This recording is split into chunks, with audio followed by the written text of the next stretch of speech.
Hello, my dear students. Here we'll study. Welcome to my channel. Here on my channel, we'll study the 12th standard biology, chapter number 2, reproduction in lower and higher animals. This is a part 7, and in this part, in this video, we'll study about the development of embryo, the various phases of the development of embryo like blastulation, gastrulation, implantation, how the embryo will develop after the fertilization. This is a stage uh, in between after the fertilization and before the positiveness of the pregnancy.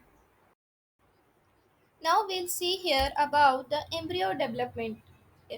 The It encompasses both human and the plant development, involving the stages like fertilization, cleavage, cell division, blastulation.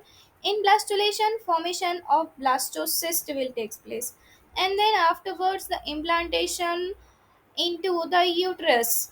Then gastrulation. In gastrulation, formation of germ layers will take place, and afterwards organogenesis, like organ development, will take place. For humans, this process leads to the formation of the fetus, thereby for birth, while in plants the embryo within a seed develops into a mature structure with a radicle called root and plumule called shoot and cotyledons called seed leaves. Now, in human embryo development, various stages are takes place. The first one is the fertilization.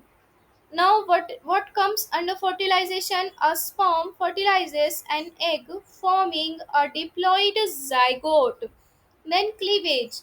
The zygote undergoes rapid cell division and then forming a solid ball of cell called a morula, 8 to 8 16 cells.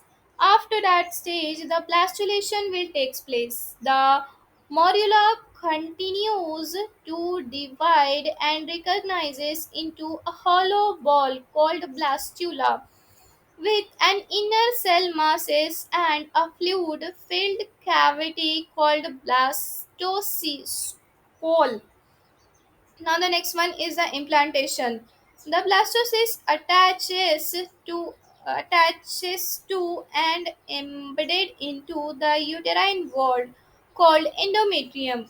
The next is the gastrulation. The inner cell masses differentiates into three germ layers called the ectoderm, outer layer. The second is the mesoderm, the middle layer, and the next one is the endoderm, the innermost layer, which will forms all tissues and organs. The next one is the oogenesis. These germ layers develop into specific organs, a process that continues throughout pregnancy. Now, the last one is the placenta formation. The toroplast, the outer layer of the blastocyst, develops a finger-like projection, chronic villi, that interlock with the uterus to form the placenta, the vital organ connecting the embryo and the mothers. Now, the cleavage will explain the first step called the cleavage. Now, in this step, what will happen? It is the process of early mitotic division of the zygote into a hollow multicellular blastula. It does not involve the growth of the daughter cell. The cells formed by cleavage are called blastomers. Since there is no growth phase between the cleavages, the size of blastomers will be reduced with every successive cleavage. As the size reduces, the metabolic rate increases. Subsequent cleavage are thus faster than earlier one. This requires rapid replication of DNA and higher consumption of the oxygen. Now we'll see here the process of cleavage. In humans, cleavage is holoblastic called, the whole zygote gets divided. The cleavage plants may be longitudinal or meridional, and equatorial or horizontal. It is radial and intermediate, that is, fate of each blastomers is not premediate. Now, the first cleavage is the zygote is meridional and occurs at about 60 hours after fertilization. It divides longitudinally into two blastomers, one slightly later than the other. The second cleavage is also longitudinal but at the right angle to the first one and occurs after 30 hours of first cleavage. The third cleavage is horizontal. After third cleavage, the embryo is in 8 cell stage. As the cleavage are going on, the young embryo is gradually being pushed towards the uterus. By the end of fourth day after fertilization, the embryo is a solid ball of 16 to 32 cells and externally looking like mulberry. This stage is thus called morula. The morula shows cells of two types: smaller clear cells towards and the outer side, and inner cell masses of larger cells are compactly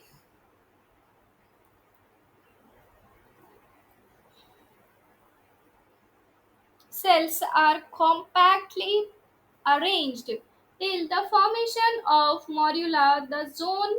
The zona pellucida is retained around the embryo, and thus there is no change in the overall size from zygote to morula. The morula reaches the isthmus and gains entry into the uterus by the end of day 4. So, my dear students, this is the whole process of blastulation. As you can see in the figure, uh, the process of cleavage. As you can see in the figure, you can understand the process of cleavage and the formation of the blastula. Now we'll study about the blastulation. Blastulation is a process of formation of hollow and multicellular blastocysts. The embryo, called blastocyst, that enters the uterus and remain floating in uterine cavity for 2 to 4 days after its entry, that is till the end of 7th day after fertilization. The outer layer of cells seen in the morula now form the layer called a trophoblast. The cells from the trophoblast being to absorb the glycogen-rich uterine milk.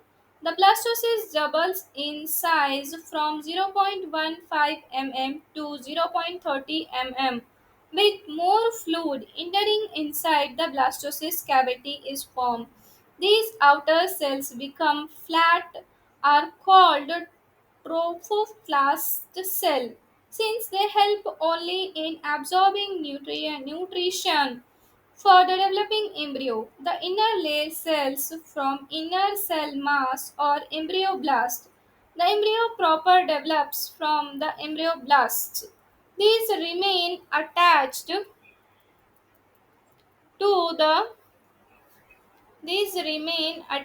the troph- trophoblast on only one side. The trophoblast cell in contact with the embryonal knob are called cells of rubber. At this stage, the embryoblast shows polarity. The side with inner cell mass is called the embryonal end, and the side opposite to it is the embryonal end. By the end of the 7th day, the blastocyst is fully formed.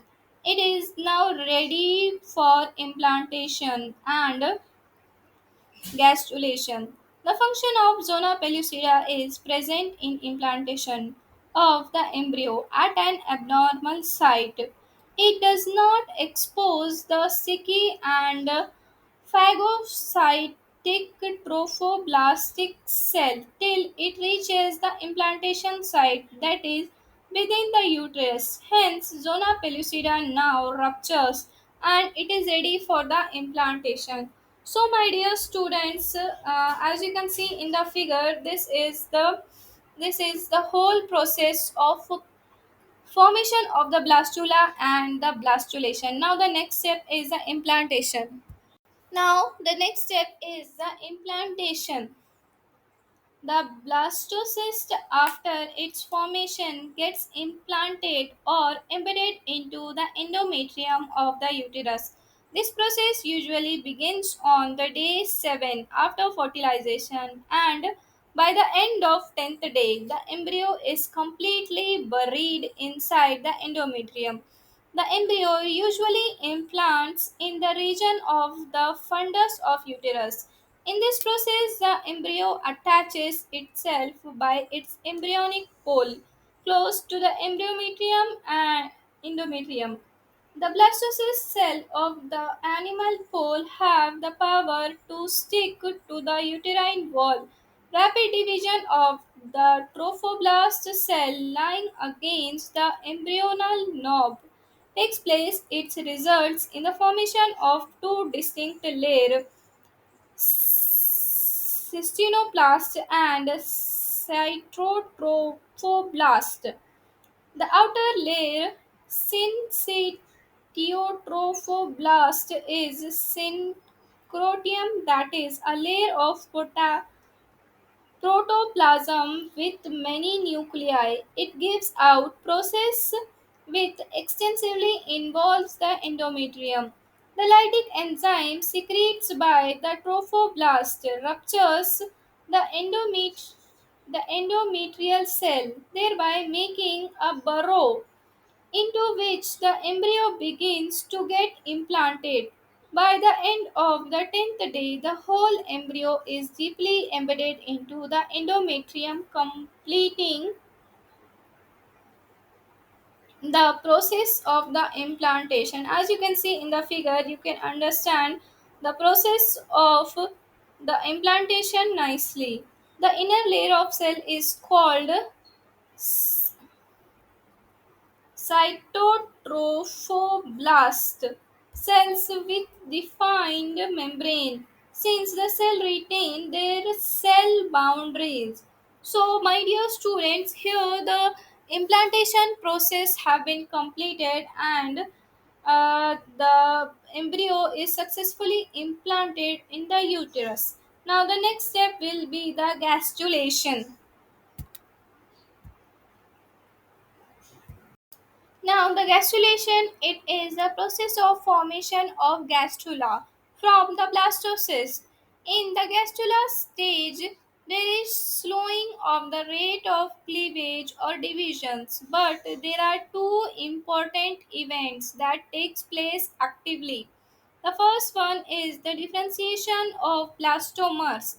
This process results in the formation of three germinal layers, that is ectoderm, mesoderm and endoderm, from the cells of the embryoblast.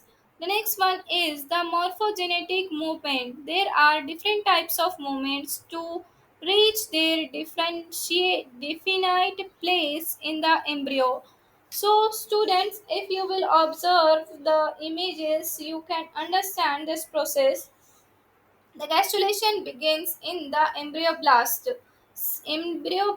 cells on about 8th day after fertilization. Cell on the free of inner cell mass called hypoblast or primate endoderm become flattened, start dividing and grows downward towards the blastoceal cavity of blastocyst. This layer called endometrium is the first differentiate. It grows within the blastocell and form a sac called yolk sac. The remaining cell of the inner cell mass in contact with cell of rubber are called epiblast. Primary ectoderm. Both layers form a flat bilameral embryonal disc. After formation of endoderm, the second layer to be differentiated is the ectoderm. Cells of epiblast divides and radiate and move in such a way that they encloses the amniotic cavity. So, the fate of germinal layer, ectoderm.